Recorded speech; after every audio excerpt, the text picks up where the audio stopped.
Hey, what's up guys? The A8 2018 is the newest member of Samsung's Galaxy A series. It's a set of mid-rangers that brings some flagship quality features. But with so many budget options available, is this year's model worth the premium? I'm Will for GSM Arena, and this is our Samsung Galaxy A8 2018 review.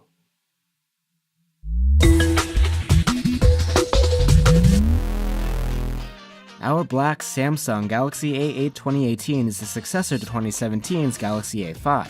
And like Samsung's 2017 phones, it has a build of glass on the front and back on a polished aluminum frame. The A8's bezels and frame are rounded to lend some curviness. It's a contrast to the slim, tapered look that you see on a lot of phones these days. The A8 is a bit thicker and heavier than the Galaxy S8, and the weight gives it a sturdy feel. It's not fragile, and the A8 2018 has full IP68 dust and water resistance like last year, which you usually only see on flagship phones.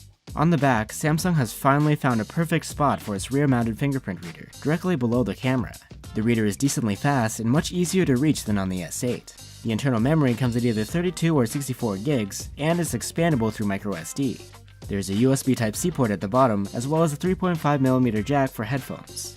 And just like on the A5, the single speaker is mounted on the side, which some people find keeps it out of the way of your fingers. The A8 2018 has a 5.6-inch AMOLED display with a 1080p resolution, but unlike last year, there is now a trendy 18.5:9 aspect ratio. Samsung calls it an infinity display, but though it is slightly curved with rounded corners, it's not quite like what you see on the S8. Nevertheless, the display is class-leading, delivering deep blacks, good brightness, and excellent sunlight legibility. Colors are accurate, and you can choose from a few different color profiles. And there's an always-on display, so when your phone's off, you can see the time and notifications at a glance.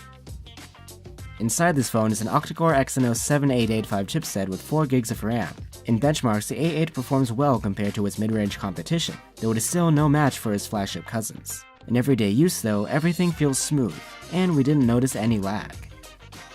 The A8 runs Android 7.1.1 Nougat with Samsung's UX on top. It's the same software setup that comes with Samsung's latest flagship, the Note 8. Just like on other Galaxy phones, your home screen can be customized through Samsung's theme store. Bixby, Samsung's virtual assistant, can be accessed through the home screen too. Thankfully, unlike the flagships, there is no dedicated Bixby button, so no more accidental activations. Bixby is also active through Bixby Vision, which can recognize things in the camera and give you options to buy them online. It's not perfect, but it is getting better. The A8 2018 has a 3000 mAh battery, just like last year's model. Battery life is impressive. It earned 92 hours in our proprietary tests, about the same as last year. When your battery does get low, don't worry. Thanks to fast charging, we were able to get from 0 to around 40% in 30 minutes. The single main camera is 16 megapixels. This year's model comes with a brighter f1.7 aperture, though there is still no OIS. Shots look quite good though, with low noise and plenty of detail. Dynamic range is about average, but colors are nice and vivid. Thanks to the wider aperture, low light shots come out nice too. Though the shutter speed can't go too low because of the lack of OIS, the results still have good detail and an acceptable amount of noise. The selfie setup has 2 cameras, a first for Samsung, both with fixed focus. One is 16 megapixels and the other is 8 megapixels, both with an f1.9 aperture. The 16 megapixel camera's photos have plenty of captured detail, superb colors and contrast, and great dynamic range. It's one of the best selfie cams we've ever seen.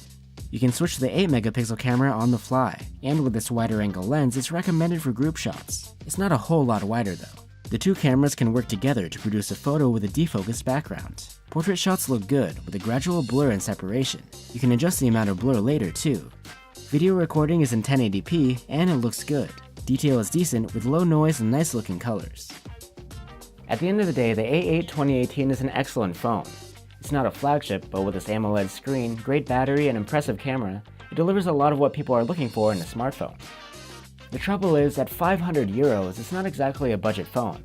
There are a lot of competitive phones that go for less these days, and even last year's flagships are going down in price.